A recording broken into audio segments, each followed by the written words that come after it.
നമസ്കാരം, ഞാൻ doctor Ashna, doctor Ashna's wellness clinic, Kannur Koothuparamba. നമ്മുടെ ക്ലിനിക്കിൽ വന്ന ഭൂരിഭാഗം പേഷ്യൻസിൽ ഫാറ്റി ലിവർ വളരെ കോമൺ ആയിട്ട് കണ്ടുവന്നിട്ടുണ്ടായിരുന്നു. അത് ഫാറ്റി ലിവറിൻ്റെ ലക്ഷണങ്ങൾ വെച്ച് കണ്ടുപിടിച്ചതല്ല, മറ്റേതെങ്കിലും ഒരു അസുഖത്തെ തുടർന്ന് നമ്മൾ ബ്ലഡ് ടെസ്റ്റ് സജസ്റ്റ് ചെയ്യും. അപ്പോൾ ലിവർ ഫംഗ്ഷൻ ടെസ്റ്റിൻ്റെ അകത്ത് SGOT, SGPT, ആൽക്കലൈൻ ഫോസ്ഫേറ്റ് ഒക്കെ കൂടിയിട്ട് കണ്ടിട്ടുണ്ട്. അതുപോലെ തന്നെ നമ്മളിപ്പം ചിലവർ പറയും വയറുവേദന, യൂറിൻ ഇൻഫെക്ഷൻ, ഫൈബ്രോയിഡ്, PCOD അങ്ങനെയുള്ളവരോടൊക്കെ നമ്മൾ വയറ് സ്കാൻ ചെയ്യാൻ പറയും. അപ്പോൾ അങ്ങനെയുള്ളവർ ചെയ്യുമ്പോഴും എന്തായി, ഫാറ്റി ലിവർ എന്ന് പറഞ്ഞൊരു കാര്യം നമ്മൾ ആ സ്കാനിങ്ങിൽ ഡയഗ്നോസ് ചെയ്തു. ഇങ്ങനെയാണ് കുറേ പേഷ്യൻസിന് രോഗലക്ഷണങ്ങളില്ലാതെ നമ്മൾ ഫാറ്റി ലിവർ ഉണ്ട് എന്നുള്ളത് ഡയഗ്നോസ് ചെയ്തിട്ടുണ്ടായിരുന്നത്. മുന്നൊക്കെ ഒരു 40 വയസ്സിന് മുകളിലുള്ളവർക്കായിരുന്നു ഫാറ്റി ലിവർ കണ്ടിട്ടുണ്ടായിരുന്നത്. പക്ഷേ ഇപ്പോൾ 10 വയസ്സിന് മുകളിലുള്ള കുട്ടികളിൽ വരെ ഫാറ്റി ലിവർ ഉണ്ട്. ഒരു കുറച്ച് നാളുകൾക്ക് മുന്നേ നമ്മുടെ ക്ലിനിക്കിൽ പാരൻസും കുട്ടികളായിട്ട് വന്നു. അപ്പോൾ ഒരു 14 വയസ്സുള്ളൊരു കുട്ടി. അപ്പോൾ ചോദിച്ചു എന്താ പ്രശ്നം. അപ്പോൾ കുട്ടീൻ്റെ പാരൻസാണ് പറഞ്ഞത് ഫാറ്റി ലിവർ. ശരിക്കും ഞാൻ ഞെട്ടിപ്പോയി, കാരണം 14 വയസ്സുള്ള കുട്ടികൾക്ക് വരെ ഇപ്പോൾ ഫാറ്റി ലിവർ ഉണ്ട്. അത്രമാത്രം നമ്മുടെ ജീവിതശൈലിയിൽ ഉണ്ടാകുന്ന മാറ്റമാണ് ഇപ്പോൾ ഫാറ്റി ലിവർ ഇങ്ങനെ വളരെ കോമൺ ആയിട്ട് എല്ലാവരിലും കണ്ടുവരുന്നത്. പക്ഷേ സ്റ്റാർട്ടിങ്ങിൽ എന്ത് ചെയ്യും, നമ്മൾ ഈ ഫാറ്റി ലിവർ അല്ലേ, അത് സാരമില്ല, എല്ലാവരിലും ഉണ്ടല്ലോ എന്ന് വിചാരിച്ചിട്ട് നമ്മൾ അവോയ്ഡ് ചെയ്ത് കളയും, ശ്രദ്ധിക്കാതെ വരും. ഫുഡും ശ്രദ്ധിക്കില്ല, ഫിസിക്കൽ ആക്ടിവിറ്റീസും ഒന്നും ശ്രദ്ധിക്കാതെ പിന്നീട് നോക്കുമ്പോൾ എന്താവും, ഇത് ഗ്രേഡ് കൂടി സിവിയർ ആയിട്ടുള്ള കോംപ്ലിക്കേഷൻ ആയിട്ടുള്ള സ്റ്റേജിലോട്ടേക്ക് ഷിഫ്റ്റ് ചെയ്യും. അപ്പോഴാണ് എന്ത്, നമ്മൾ ഭയങ്കരമായിട്ട് വറീഡ് ആവും, അയ്യോ ഡയറ്റ് ശ്രദ്ധിക്കണമല്ലോ, എക്സസൈസ് ചെയ്യണമല്ലോ എന്നുള്ള തോട്ട് നമുക്ക് വരുന്നത്. അപ്പോൾ എങ്ങനെയാണ് ഫാറ്റി ലിവർ നമ്മുടെ ശരീരത്തിൽ വരുന്നത്, എന്തൊക്കെയാണ് ലക്ഷണങ്ങൾ നമ്മുടെ ശരീരത്തിൽ കാണിക്കുന്നത് എന്നുള്ളൊരു കാര്യമാണ് ഞാൻ ഈ ഒരു വീഡിയോയിൽ നിങ്ങളായിട്ട് ഷെയർ ചെയ്യുന്നത്.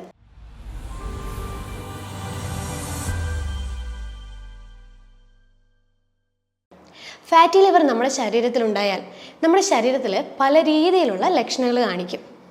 ഫാറ്റി ലിവർ നമ്മുടെ ശരീരത്തിൽ ഉണ്ടാകുമ്പോൾ നമ്മുടെ മുഖത്ത് കളർ മാറ്റം ഉണ്ടാകാൻ തുടങ്ങും, കറുപ്പ് വരാൻ തുടങ്ങും. പ്രത്യേകിച്ച് നമ്മുടെ ഈ ഒരു ഫോർ ഹെഡ് റീജിയണിലും ഈ ഒരു ചീക്സിൻ്റെ ഈ സൈഡിലായിട്ട് കറുപ്പ് കളർ വരാൻ തുടങ്ങും. ഡാർക്ക് സ്കിൻ ആയിട്ടുള്ള ആളുകളിലും ആ ഒരു സ്കിൻ കളറിനേക്കാൾ ഏറെ ഒരു കറുത്ത കളറായിട്ടാണ് കാണാം. പ്രത്യേകിച്ച് കൈകളിലും ചിലവരിൽ ഈ ഒരു പിഗ്മെൻറ്റേഷൻ കറുത്ത കളറായിട്ട് ഇങ്ങനെ കുത്തു പോലെയുള്ള കളേഴ്സായിട്ട് കണ്ടിട്ടുണ്ട്. പിന്നെ സ്കിന്നിൽ ചൊറിച്ചിലുണ്ടാവും, പക്ഷെ പാടുകളായിട്ട് ഉണ്ടാവില്ല. കൈയിൻ്റെയും കാലിൻ്റെയും അടിയിലാണ് ഏറ്റവും കൂടുതൽ ചൊറിച്ചിലുണ്ടാവുക. കാലിനും കൈയിനും അടിവയറ്റിലായിട്ട് നീർക്കെട്ട് കയറും. ചിലവർക്ക് വയറിൻ്റെ മേൾഭാഗത്തായിട്ട് ഇടയ്ക്കിടെ ഒരു വയറുവേദന വരും. ചിലർക്ക് എപ്പോഴും ക്ഷീണമായിരിക്കും, പകൽ സമയത്ത് ഒന്നും ചെയ്യാൻ വയ്യ, ആകപ്പാടെ എല്ലാത്തിനും ഒരു താല്പര്യക്കുറവുള്ള രീതിയിലുണ്ടാവും. രാത്രിയിലാണെങ്കിൽ ഉറക്കം ഉണ്ടാവില്ല, അതുകൊണ്ട് രാവിലെ വളരെയധികം രീതിയിൽ ഉറങ്ങിക്കൊണ്ടേയിരിക്കും, അതും ഒരു ക്ഷീണത്തിന് കാരണമാകും. പിന്നെ വിശപ്പുണ്ടാവില്ല, ഒന്നും കഴിക്കാൻ താല്പര്യമില്ല, പ്രത്യേകിച്ച് ക്രേവിങ്സ് ഒന്നുമില്ല, അതുകൊണ്ട് തന്നെ ക്ഷീണം കൂടുതലായിട്ട് വരും. പിന്നെ ഇങ്ങനെയുള്ളവർക്ക് ഇമോഷൻസിൻ്റെ കാര്യത്തിൽ ഒരു സ്റ്റേബിൾ ആയിരിക്കില്ല, ടെൻഷൻ ഉണ്ടാവും. അതുപോലെ എപ്പോഴും ഒരു മൂഡ് സ്വിങ്സ്, ആങ്സൈറ്റി പോലുള്ള ടെൻഷൻ, അങ്ങനെയുള്ള കാര്യങ്ങളൊക്കെ റിപ്പീറ്റായിട്ട് വന്നുകൊണ്ടിരിക്കും. ചിലർക്ക് വിയർപ്പ് കൂടുതലായിരിക്കും, ചിലവരിൽ സ്മെല്ലുണ്ടാവില്ല, പക്ഷെ ചിലർക്ക് വളരെയധികം സ്മെല്ല് കൂടുതലായിരിക്കും ഈ വിയർപ്പ് കൂടുന്നതിൻ്റെ ഭാഗമായിട്ട്. പിന്നെ ചിലവരിൽ സ്കിന്നിൽ ഈ ചതവ് പോലുള്ള പാടുകൾ വന്നു പോകും, പക്ഷെ അതിങ്ങനെ പെർമനൻ്റ് ആയിട്ട് നിൽക്കില്ല, ഇടയ്ക്ക് ഇങ്ങനെ വന്ന് പോയി എന്നുള്ള രീതിയിലാണ് ആ പാടുകൾ ഉണ്ടാകുക. അപ്പോൾ ഇതൊക്കെയാണ് നമുക്ക് ഫാറ്റി ലിവർ ഉണ്ടായാൽ നമ്മുടെ ശരീരത്തിൽ കാണിക്കുന്ന ലക്ഷണങ്ങളായിട്ടുണ്ടാവുന്നത്. എന്തുകൊണ്ടാണ് ഫാറ്റി ലിവർ വരുന്നത്, നമ്മൾ എപ്പോഴെങ്കിലും ചിന്തിച്ചിട്ടുണ്ടോ? നമ്മുടെ ജീവിത ശൈലിയിൽ ഉണ്ടാകുന്ന മാറ്റങ്ങളാണ് ഫാറ്റി ലിവറിന് കാരണമാകുന്നത്. ഒന്ന് പ്രധാനമായിട്ടും പറയുകയാണെങ്കിൽ മദ്യപാനം. ചില ആളുകളിൽ വർഷങ്ങളോളമുള്ള മദ്യപാനം ഫാറ്റി ലിവറിലേക്ക് കാരണമാകുന്നുണ്ട്. ആ ഒരു ഫാറ്റി ലിവറിന് പറയുന്ന പേരാണ് ആൽക്കഹോളിക് ഫാറ്റി ലിവർ. രണ്ടാമത്തെ കാരണം എന്താണെന്ന് വെച്ച് കഴിഞ്ഞാൽ നമ്മുടെ ഭക്ഷണ രീതിയിലുണ്ടായ തെറ്റ്. അതായത് നമ്മൾ കൂടുതൽ കലോറി അടങ്ങിയ ഫുഡുകൾ കഴിക്കുമ്പോൾ നമ്മുടെ ശരീരത്തിൽ കൊഴുപ്പ് വന്ന് അടിഞ്ഞുകൂടി അത് ലിവറിൽ സ്റ്റോർ ചെയ്യുമ്പോഴാണ് ഫാറ്റി ലിവറിലേക്ക് മാറുന്നത്. ഈ ഫാറ്റി ലിവറിന് പറയുന്ന പേരാണ് non alcoholic fatty liver. Fatty liver വന്നു കഴിഞ്ഞാൽ പല ഗ്രേഡുകളുണ്ട്. Fatty liver grade 1, 2, 3. ഇത് ഫാറ്റി ലിവർ ഗ്രേഡ് 1, 2 എന്ന് പറയുന്ന വലിയ കോംപ്ലിക്കേഷനുള്ള സ്റ്റേജസ് ഒന്നല്ല, പക്ഷേ നമ്മൾ ശ്രദ്ധിക്കാതിരുന്നു കഴിഞ്ഞാൽ അത് ഗ്രേഡ് 3 സിവിയർ ആയിട്ടുള്ള സ്റ്റേജിലോട്ടേക്ക് ഷിഫ്റ്റ് ചെയ്യുമ്പം നമുക്ക് നമ്മുടെ ലിവറിനെ പൂർണ്ണ സ്ഥിതിയിലേക്ക് കൊണ്ടുവരിക എന്നുള്ളത് വളരെ ബുദ്ധിമുട്ടായിട്ടുള്ള കാര്യം. അപ്പം നമ്മൾ ആദ്യമേ ലിവറിനെ എന്ത് ചെയ്യണം, പഴയ സ്ഥിതിയിലേക്ക് കൊണ്ടുവരാനുള്ള എല്ലാ മെത്തേഡ്സും നമ്മൾ ട്രൈ ചെയ്യണം. അതിപ്പോൾ ഭക്ഷണ രീതി ആയാലും, ഇതിപ്പോൾ മദ്യപാനത്തിൻ്റെ കാര്യമായാലും, ഫിസിക്കൽ എക്സസൈസ് ആയാലും, എല്ലാ രീതിയിലും നമ്മൾ ഫോക്കസ് ചെയ്യണം ഫാറ്റി ലിവർ മാറ്റണമെങ്കിൽ. ഫാറ്റി ലിവർ വന്നു കഴിഞ്ഞാൽ നമ്മൾ ആദ്യം ചെയ്യേണ്ടത് എന്തുകൊണ്ടാണെന്നുള്ളത് നമുക്ക് തന്നെ മനസ്സിലാവുമല്ലോ. നേരത്തെ പറഞ്ഞ പോലെ മദ്യപാനമാണെങ്കിൽ മദ്യപാനം, ഭക്ഷണ രീതി കൊണ്ടാണെങ്കിൽ ഭക്ഷണ രീതി, ഏതാണോ എന്നുള്ളത് ഐഡൻറ്റിഫൈ ചെയ്യുക. അപ്പോൾ മദ്യപാനമാണെങ്കിൽ ആദ്യം നമ്മൾ മദ്യപാനം പൂർണ്ണമായിട്ട് നിർത്തുക, ആദ്യം ചെയ്യേണ്ട കാര്യം. രണ്ടാമതായിട്ട് ചെയ്യേണ്ടത് നമ്മൾ ഭക്ഷണത്തിൽ ക്രമീകരണങ്ങൾ കൊണ്ടുവരിക. എന്തുകൊണ്ടാണ് നമ്മളിത് ഫോക്കസ് ചെയ്യണമെന്ന് പറയുന്നത്? കാരണം നമ്മളിപ്പോൾ മദ്യപാനമായാലും ഭക്ഷണ രീതി ആയാലും കാർബോഹൈഡ്രേറ്റ് എന്നുള്ളൊരു ഫുഡാണല്ലോ നമ്മുടെ ശരീരത്തിലേക്ക് ഫാറ്റ് കൂടുതലായിട്ട് കൊണ്ടുവരുന്നത്. അതുകൊണ്ട് തന്നെ നമ്മുടെ മദ്യപാനത്തിൻ്റെയും അതുപോലെ കാർബോഹൈഡ്രേറ്റ് ഫുഡിൻ്റെയും ഇൻടേക്ക് നമ്മൾ കുറയ്ക്കണം. എന്തുകൊണ്ടാണ്? ഈ രണ്ട് ഫുഡുകൾ നമ്മൾ കഴിക്കുമ്പോൾ നമ്മുടെ ശരീരത്തിലേക്ക് എന്തായിട്ടാണ് വരുന്നത്? ഗ്ലൂക്കോസ് ആയിട്ടാണ് എത്തുന്നത്. പക്ഷേ നമ്മുടെ ശരീരത്തിൽ ഗ്ലൂക്കോസിൻ്റെ ആവശ്യകതയുണ്ട്. എന്തിനാ? നമ്മുടെ എനർജിക്ക് വേണ്ടിയിട്ട്. നമ്മൾക്കിപ്പോൾ ഒരു കാര്യങ്ങൾ എന്തെങ്കിലും ചെയ്യണമെങ്കിലോ സംസാരിക്കണമെങ്കിലോ അല്ലെങ്കിൽ ബ്രെയിൻ ഫോക്കസ് ചെയ്ത് എന്തെങ്കിലും ചെയ്യണമെങ്കിലോ എനർജി വേണം.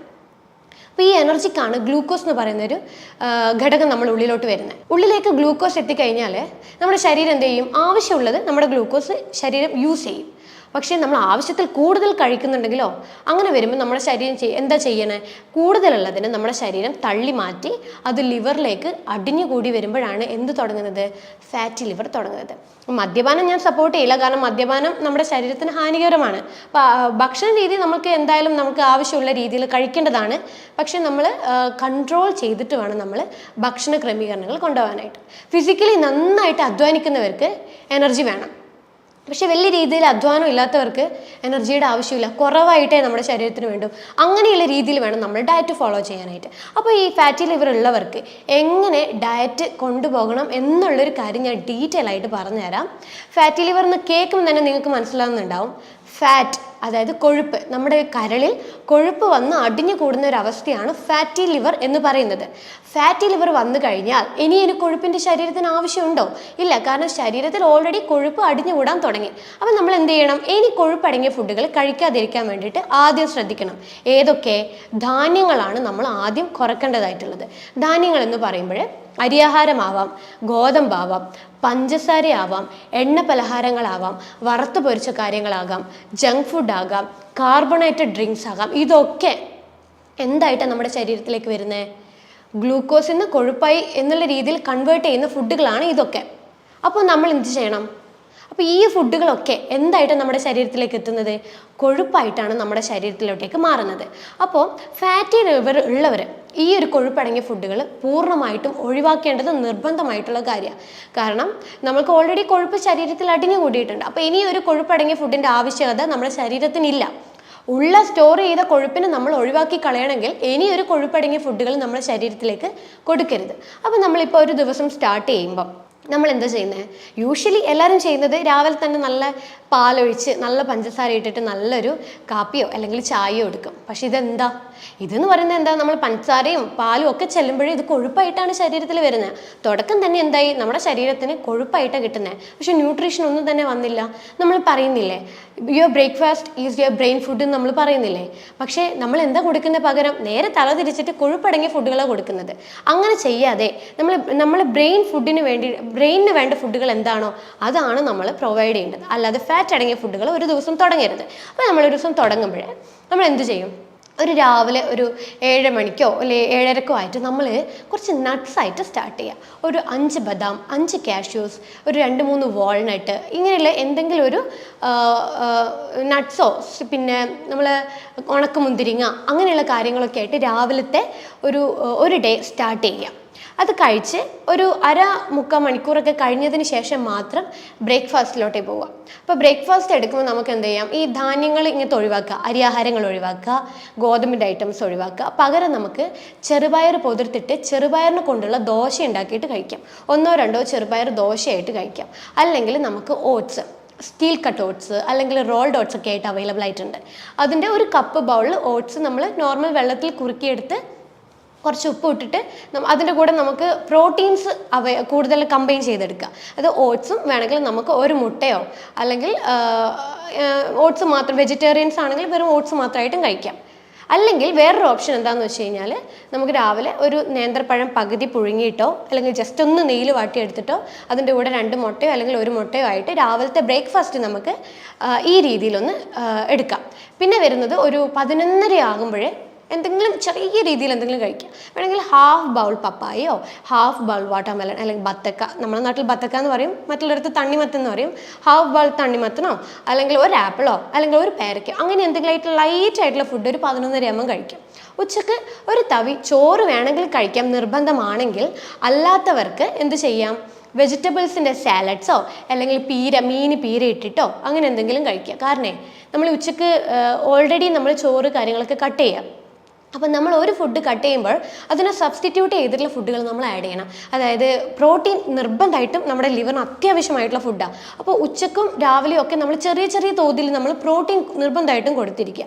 അതും ചെറിയ ചെറിയ മീനുകൾ എന്ന ഫോമിലോ അല്ലെങ്കിൽ മുട്ടയായിട്ടോ അല്ല ചിക്കനായിട്ടോ അങ്ങനെ ഏതെങ്കിലും ഒരു രീതിയിൽ നമ്മൾ ദിവസവും പ്രോട്ടീൻ ഉൾപ്പെടുത്താൻ വേണ്ടി ശ്രമിക്കുക. അപ്പോൾ ഉച്ചക്കത്തെ ഫുഡിൽ നമുക്ക് എന്ത് ചെയ്യാം, മീൻ പൊള്ളിച്ചിട്ടോ അല്ലെങ്കിൽ നമുക്ക് മീൻ വേണമെങ്കിൽ പീര ഇട്ടിട്ടോ അങ്ങനെ എന്തെങ്കിലും ആക്കിയിട്ട് മീൻ കഴിക്കുക. അതിൻ്റെ കൂടെ വെജിറ്റബിൾസിൻ്റെ തോരനോ അല്ലെങ്കിൽ പിന്നെ അവിയലോ പിന്നെ സാലഡ്സോ അങ്ങനെ എന്തെയായിട്ട് ഇതിൻ്റെ കൂടെ കഴിക്കാം. അങ്ങനെ വരുമ്പോൾ നമ്മുടെ വയറ് ഫുള്ളാണ്. നമുക്കൊരിക്കലും ചോറ് കഴിച്ചില്ലല്ലോ എന്നൊരു തോന്നൽ വരില്ല. ഇങ്ങനത്തെ ഫുഡ് കഴിച്ച് വരുമ്പോൾ തന്നെ വയറ് നിറഞ്ഞൊരു ഫീൽ ഉണ്ടാവും. അപ്പോൾ നമ്മുടെ ശരീരത്തിലേക്ക് ആ ടൈമിലേക്ക് കൊഴുപ്പായിട്ടൊന്നും ചെല്ലുന്നില്ല.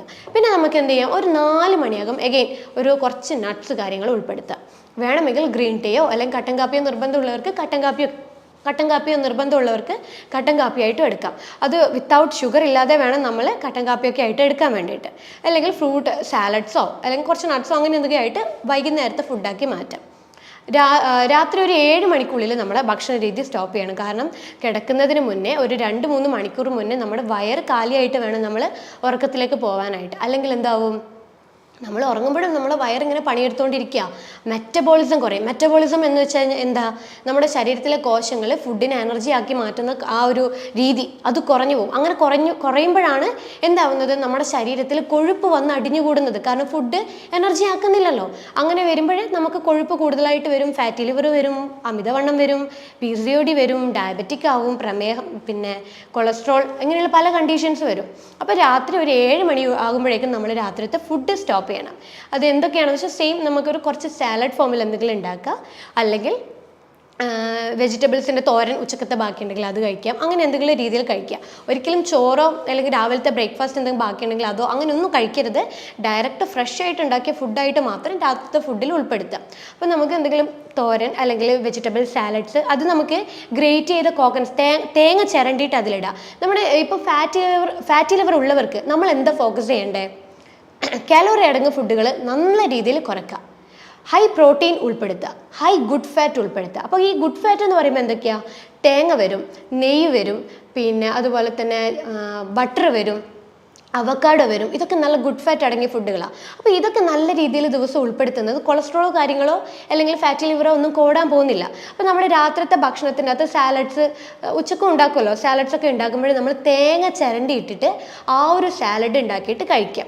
അത് നമുക്ക് ശരീരത്തിൽ നല്ല രീതിയിൽ ഫൈബേഴ്സ്, ഈ വെജിറ്റബിൾസിൻ്റെ ഫൈബേഴ്സ് നല്ല രീതിയിൽ എത്തും. അതുപോലെ തന്നെ ഗുഡ് ഫാറ്റ്, തേങ്ങയിലുള്ള ഗുഡ് ഫാറ്റ് നമ്മുടെ ശരീരത്തിലെ കോശങ്ങളിലേക്ക് എത്തും. അതുപോലെ നമുക്ക് പ്രോട്ടീൻ അടങ്ങിയ ഫുഡുകൾ, മുട്ടയോ മീനോ ചിക്കനോ എന്താ ഉള്ളത് അത് ചെറിയൊരു അളവിൽ രാത്രി കഴിക്കുക. ഇങ്ങനെ വരുമ്പോഴെന്താ, ഒരു ദിവസത്തെ ഡയറ്റ് പ്ലാൻ ആയി. അപ്പോൾ ഈ രീതിയിൽ നമ്മൾ ഒരു മാസത്തോളം നമ്മൾ ഡയറ്റ് കൃത്യമായിട്ട് എടുക്കുമ്പോൾ നല്ല രീതിയിൽ നമ്മളെ ഫാറ്റി ലിവർ നമുക്ക് റിവേഴ്സ് ചെയ്യാൻ പറ്റും. പക്ഷേ ഫുഡ് മാത്രം പോരാ, നമ്മുടെ എനർജി എന്ന് പറഞ്ഞൊരു കാര്യം നമ്മൾ ബോഡിയിൽ ഉണ്ടാക്കണം. കാരണം ഓൾറെഡി ശരീരത്തിൽ കൊഴുപ്പ് സ്റ്റോർ ചെയ്ത് വെച്ചിട്ടുണ്ട്. ആ സ്റ്റോർ ചെയ്ത കൊഴുപ്പിനെ കളയണമെങ്കിൽ ഡയറ്റിംഗ് മാത്രം പോരാ, മെയിനായിട്ട് ചെയ്യേണ്ടത് ഫിസിക്കൽ ആക്ടിവിറ്റീസാണ്. ഡെയിലി 1 മണിക്കൂർ നമ്മൾ കൃത്യമായിട്ട് നടക്കുക. അതുപോലെ ശരീരം അനങ്ങിയിട്ടുള്ള എക്സസൈസ് കാര്യങ്ങൾ ചെയ്യുക. മെയിനായിട്ട് എന്താ, വയറ് അബ്ഡോമൻ എക്സസൈസ് ആണ് നമ്മൾ കൂടുതലും ഫോക്കസ് ചെയ്യേണ്ടത്. കാരണം ഏറ്റവും കൂടുതൽ ശരീരത്തിൻ്റെ കൊഴുപ്പ് വന്ന് അടിഞ്ഞു കൂടിയിരിക്കുന്നത് നമ്മുടെ വയറിലാണ്. അപ്പോൾ ഈ വയറിലെ ഫാറ്റ് കുറയണമെങ്കിൽ നടത്തം ഒന്നും ഹെൽപ്പ് ചെയ്യില്ല. പകരം നമ്മൾ എന്ത് ചെയ്യണം, നല്ല രീതിയിൽ അബ്ഡോമൻ എക്സസൈസ് ഒരു ½ ആൻ അവർ ഡെയിലി ഫോക്കസ് ചെയ്യുമ്പം ഫാറ്റി ലിവർ താനേ കുറയും. നമ്മൾ ഭക്ഷണം ശ്രദ്ധിക്കുന്നില്ല, ഫിസിക്കൽ ആക്ടിവിറ്റീസ് ഒന്നും ഇല്ല, ഇങ്ങനെയൊക്കെ വരുമ്പോഴാണ് നമുക്ക് ഫാറ്റി ലിവർ റിവേഴ്സ് ചെയ്യാൻ പറ്റാത്തൊരു സ്റ്റേജിലോട്ട് പോകുന്നത്. അപ്പം നല്ല രീതിയിൽ നമ്മൾ ഡയറ്റിംഗ് നല്ലപോലെ കൺട്രോൾ ചെയ്തിട്ട് മുന്നോട്ട് കൊണ്ടുപോവുക. ചിലപ്പോൾ ഡയറ്റിംഗ് എടുക്കുമ്പോൾ ചിലവർക്ക് ക്രേവിങ്സ് വരും, ഇടയ്ക്കൊന്ന് മധുരം കഴിച്ചാലോ, അത് ചെയ്യാൻ പാടില്ല. കാരണം നമ്മൾ ഡയറ്റിംഗ് ചെയ്ത് നമ്മളെ ബോഡിയുടെ നല്ല ഫ്രഷ് ആയിട്ട് ക്ലീൻ ചെയ്ത് കൊണ്ടുവരുമ്പോൾ പറ്റാത്ത എന്തെങ്കിലും ഫുഡുകൾ ഇട്ട് കിടന്നു കഴിഞ്ഞാൽ പെട്ടെന്ന് ശരീരം അത് വലിച്ചെടുക്കും, എഗെയിൻ അത് പഴയ സ്ഥിതിയിലേക്ക് വരും, ഫാറ്റി ലിവർ ഗ്രേഡ് കൂടും. അങ്ങനെ ചെയ്യാതെ നമ്മളൊരു ഡയറ്റ് ഫോക്കസ് ചെയ്യുമ്പോൾ കണ്ടിന്യൂസ് ആയിട്ട് ഒരു 2-3 മാസം ഫോളോ ചെയ്യുക. എന്നിട്ട് നമ്മൾ എന്ത് ചെയ്യണം, ഒരു 2 മാസമൊക്കെ കഴിയുമ്പോൾ വെയിറ്റ് നല്ലോണം കുറയ്ക്കുക.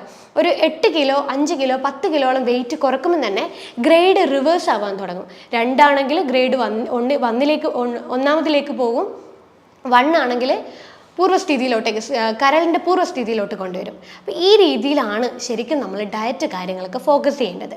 പിന്നെ ശ്രദ്ധിക്കേണ്ടത് ഉറക്കം മാൻഡേറ്ററി ആയിട്ടുള്ളൊരു കാര്യമാണ്. 6 മണിക്കൂർ തൊട്ട് 8 മണിക്കൂർ വരെ നല്ല പോലെ ഉറങ്ങുക. പിന്നെ ചെയ്യേണ്ടത് വെള്ളം നന്നായിട്ട് കുടിക്കുക. ഒരു ഫാറ്റി ലിവർ ഉള്ളവർക്ക് വെള്ളം അത്യാവശ്യമായിട്ടുള്ളൊരു കാര്യമാണ്. കാരണം നമ്മുടെ കരളിന് വെള്ളം കിട്ടിക്കഴിഞ്ഞാൽ മാത്രമേ എന്ത് ചെയ്യാൻ പറ്റുള്ളൂ, കരളിന് ശുദ്ധീകരണം എന്നൊരു കാര്യം ചെയ്യാൻ പറ്റുള്ളൂ. കരളിലാണ് ഏറ്റവും കൂടുതൽ നമ്മൾ കഴിക്കുന്ന ശരീരത്തിലെ വിഷാംശങ്ങൾ അടിഞ്ഞോടുന്നത്. ആ വിഷാംശത്തെ പുറത്തോട്ടേക്ക് തള്ളിക്കളയാണെങ്കിൽ വെള്ളം മസ്റ്റായിട്ടുള്ള കാര്യമാണ്. ഇപ്പോൾ 20 കിലോ ഉള്ള ഒരാൾ 1 ലിറ്റർ എന്നൊരു കണക്കിന് നമ്മൾ വെള്ളം മെയിൻറ്റെയിൻ ചെയ്യുക ഒരു ദിവസം. വേനൽക്കാലത്താണെങ്കിൽ കുറച്ചുകൂടെ വെള്ളത്തിൻ്റെ അളവ് കൂട്ടുക. ഈ രീതിയിൽ വേണം നമ്മൾ ഫാറ്റി ലിവറിനെ ഓവർകം ചെയ്യാനായിട്ട്, അല്ലെങ്കിൽ ഫാറ്റി ലിവർ എന്നുള്ളൊരു കണ്ടീഷനെ കരളിൻ്റെ പൂർവ്വസ്ഥിതിയിലോട്ടേക്ക് മാറ്റാനായിട്ട്.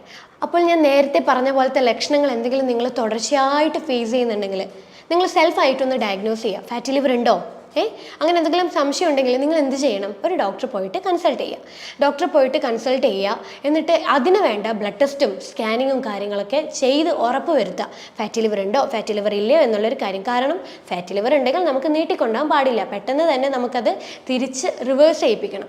അപ്പം എന്താണോ അതിന് വേണ്ട പരിഹാരമായിട്ടുള്ള മാർഗ്ഗങ്ങൾ, ഡയറ്റ് ആണെങ്കിൽ ഡയറ്റ്, അല്ലെ മെഡിസിൻ ആയിട്ട് എടുക്കേണ്ട രീതിയിലാണ് മെഡിസിൻ ആയിട്ടുള്ള രീതിയിൽ അതൊക്കെ കറക്റ്റായിട്ട് എടുത്ത് നമുക്ക് നമ്മളുടെ ആ ഒരു ലിവറിൻ്റെ സ്ഥിതിയെ പൂർണ്ണ സ്റ്റേജിലേക്ക് കൊണ്ടുവരേണ്ടതാണ്. അപ്പം എന്നിട്ടും നിങ്ങൾക്ക് ഇനിയിപ്പം എന്തെങ്കിലും ഇതിനെക്കുറിച്ചുള്ള ഡൗട്ടോ കാര്യങ്ങളോ എന്തെങ്കിലും ഉണ്ടെങ്കിൽ താഴെ കാണുന്ന നമ്പറിൽ നിങ്ങൾക്ക് കോൺടാക്റ്റ് ചെയ്യാം. ഇതുപോലെ തന്നെ മറ്റൊരു ഹെൽത്ത് ടോപ്പിക്കുമായിട്ട് വീണ്ടും കാണാം. അതുവരേക്കും നമസ്കാരം.